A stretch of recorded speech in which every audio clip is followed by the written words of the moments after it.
Une règle très facile à utiliser pour débuter dans le domaine de la gestion des finances. Une règle que maintenant j'applique depuis 2 ans et que j'ai pu faire évoluer d'année en année. Pour moi, c'est la première étape vers la liberté financière. Car il y a d'abord la gestion des finances, puis les investissements. Et dans cette partie gestion des finances, c'est la première brique que tu peux mettre. Alors, si tu t'y connais déjà un peu dans la gestion des finances, tu sais de quelle règle je vais parler. Je vais parler de la fameuse règle 50, 30, 20. Reste bien jusqu'à la fin de la vidéo, je vais te partager un outil permettant d'appliquer cette règle. Allez, c'est parti.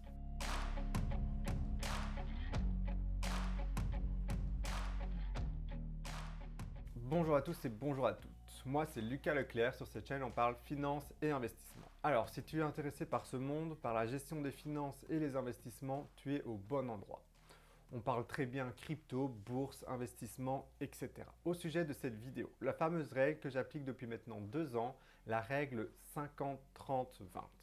Je vais commencer par vous expliquer qu'est-ce que cette règle et d'où elle provient. Ensuite, nous allons appliquer cette règle à un cas concret. Et à la fin de la vidéo, je vous fournis un outil que je vous ai créé pour pouvoir gérer facilement vos finances et appliquer cette fameuse règle 50-30-20.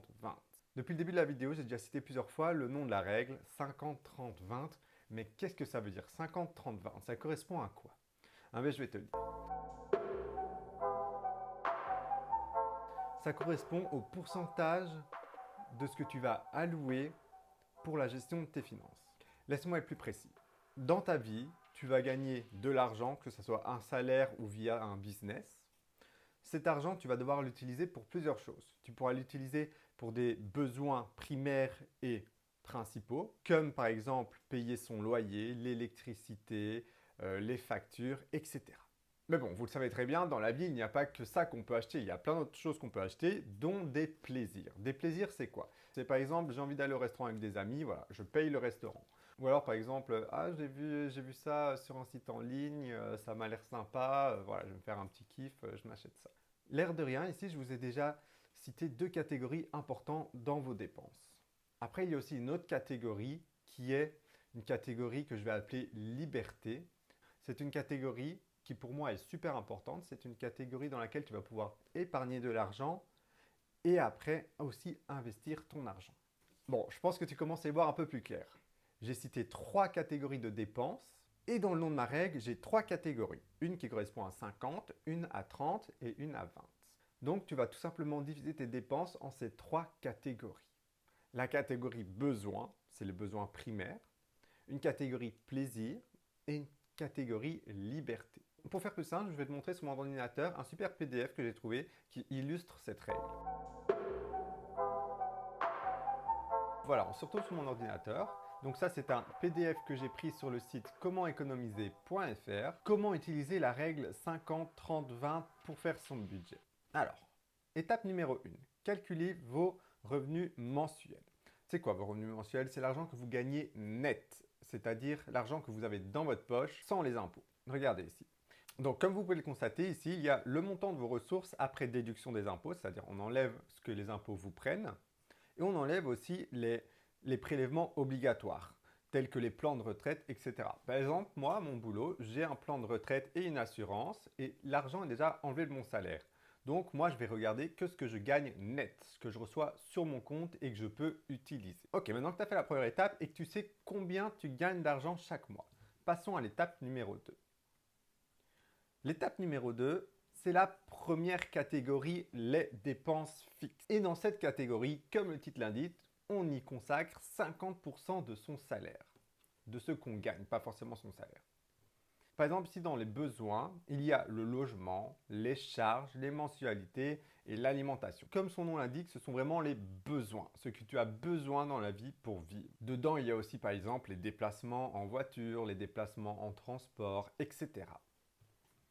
Ensuite, l'étape numéro 3. On passe à la catégorie loisirs. Alors, dans cette catégorie loisirs, on y attribue 30%. Comme je vous ai dit tout à l'heure, par exemple, si vous décidez de vous faire un restaurant avec vos amis, hop, vous allez chercher cet argent dans les 30%. Par exemple, ce sont aussi les abonnements, comme les abonnements Netflix, Spotify, les abonnements à la salle de sport, etc. Le shopping, les vacances. Ce sont vraiment des loisirs, des plaisirs. Étape numéro 4, c'est la catégorie ici qu'ils appellent pour l'épargne. mais j'aime pas trop ce titre parce que pour moi, tout votre argent ne doit pas aller en épargne. Vu que pour moi, de l'argent en épargne, c'est de l'argent que tu perds chaque année à cause de l'inflation. Pour moi, il est très important d'avoir un fonds de sécurité, c'est-à-dire par exemple avoir 3 mois de revenus sur un compte qui sera là dans le cas où vous avez, comme le nom l'indique, une urgence. Mais après que ce fonds de sécurité est rempli, pour moi, il est important que l'argent soit utilisé pour être investi et gagner de l'argent dessus. Pour moi, épargner, tu ne fais pas indéfiniment, vu qu'à partir d'un moment, tu commences à perdre de l'argent dû à l'inflation. Donc, il est très important de se faire un fonds de sécurité et après, tu investis l'argent au lieu de l'épargner, tout simplement. D'ailleurs, j'en parle dans ma mini-formation, les 10 principes essentiels à la gestion financière. C'est une formation 100% gratuite qui est disponible dans la description. Et dans celle-ci, je t'explique des principes qui vont t'aider à gérer tes finances pour pouvoir ensuite passer à la deuxième étape et investir ton argent et commencer à gagner de l'argent. Mais revenons à nos moutons. Donc ici, on met 20% dans la catégorie liberté financière. Alors, comme ils le disent ici, remboursez vos dettes. Oui, c'est très important de chaque mois, si vous avez des dettes, les éponger et les payer petit à petit. Comme je vous l'ai dit ici, c'est très important aussi d'épargner pour un fonds d'urgence. Bon, voilà, maintenant t'en sais un peu plus sur cette règle. Mais le tout n'est pas de connaître cette règle, mais de l'appliquer pour améliorer ses finances. Pour ça, je t'ai préparé un petit outil. Hop, voilà ici. Je t'ai préparé un petit Excel qui est disponible dans la description. C'est un Google Sheet 100% gratuit. Pour le recevoir, il te suffit d'entrer ton mail et je te l'enverrai par mail. Dans ce Google Sheet, tu vas pouvoir analyser tes dépenses et faire en sorte que ça convienne à la règle des 50, 30, 20. Donc voilà, ici je vous ai fait un petit guide de démarrage. Je vous parle aussi de ma mini-formation sur les 10 principes essentiels à l'éducation financière. Je vous parle aussi d'un outil que j'ai créé, un budget manager qui te permet de gérer tes finances dans les détails sur une année et qui va te permettre d'analyser toutes tes dépenses et voir l'évolution de tes dépenses. Mais bon, là n'est pas le sujet de cette vidéo. Ici, on est sur la règle 50, 30, 20. Donc, vous avez ici un premier onglet qui va permettre de configurer. Alors, ici, on va mettre nos revenus mensuels. Par exemple, disons, je gagne par exemple 3 000 € par mois. 3 000 € net, ce que je reçois dans ma poche et que je peux utiliser chaque mois. Ici, on va mettre nos besoins, nos plaisirs et nos loisirs. Par exemple, dans nos besoins, on a le loyer, par exemple, électricité, etc. Dans les plaisirs, on aura par exemple un restaurant. C'est vraiment, tu mets ce qui te correspond à toi et ce que tu fais le plus souvent chaque mois. Par exemple, ici, on a les restaurants, cinéma, etc.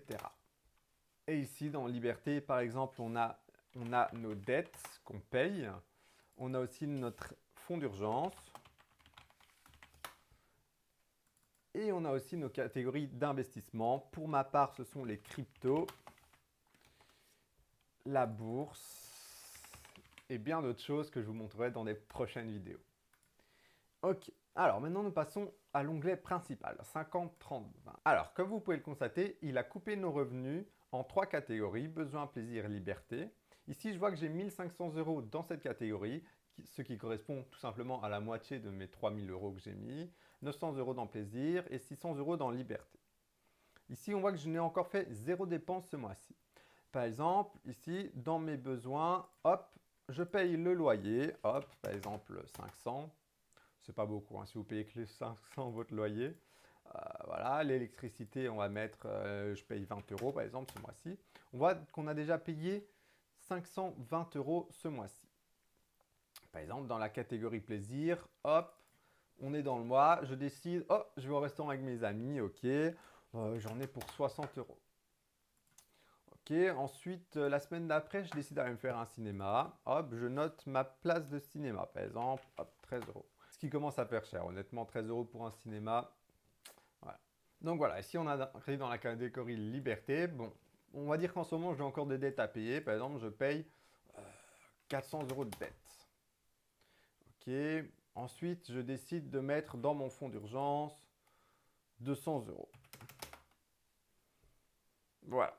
Alors, qu'est-ce qu'on constate? Ici, on constate que sur 1 500 € de besoins, j'ai utilisé 520 €. Ici, pour mes plaisirs, j'ai utilisé 73 € sur mes 900 € disponibles. Et ici, sur mes 600 € de liberté, j'ai utilisé les 600 €. Et ici, vous avez un petit récapitulatif. Là, il est que à la V1 et je vais l'améliorer au fur et à mesure en fonction de votre demande. Mais ici, qu'est-ce qu'on constate? On constate que par exemple, ce mois-ci, j'en ai eu pour que 520 € dans mes besoins au lieu de 1500. Du coup, on peut aussi adapter cette règle. On n'est pas obligé de suivre à 100% cette règle, mettre 50, 30, 20. Si on se rend compte que par exemple, on vit encore chez nos parents, on n'a pas de loyer à payer, ah ben on peut aller mettre plus dans la catégorie liberté.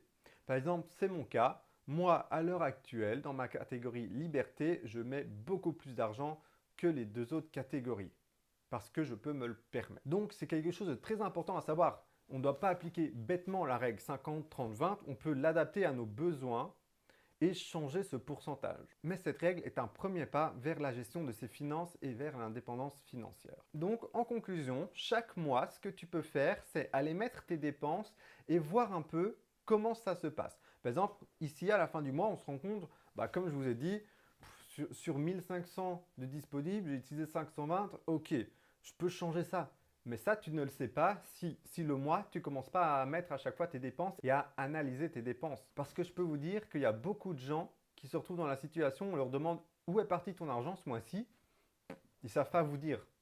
Alors que c'est quelque chose d'important de savoir où part son argent pour pouvoir rectifier, analyser et améliorer. Donc voilà, la vidéo touche à sa fin. J'espère qu'elle vous a plu. Si vous avez des questions, n'hésitez pas, les commentaires sont ouverts. C'était Lucas Leclerc et je vous dis à la prochaine pour une nouvelle vidéo.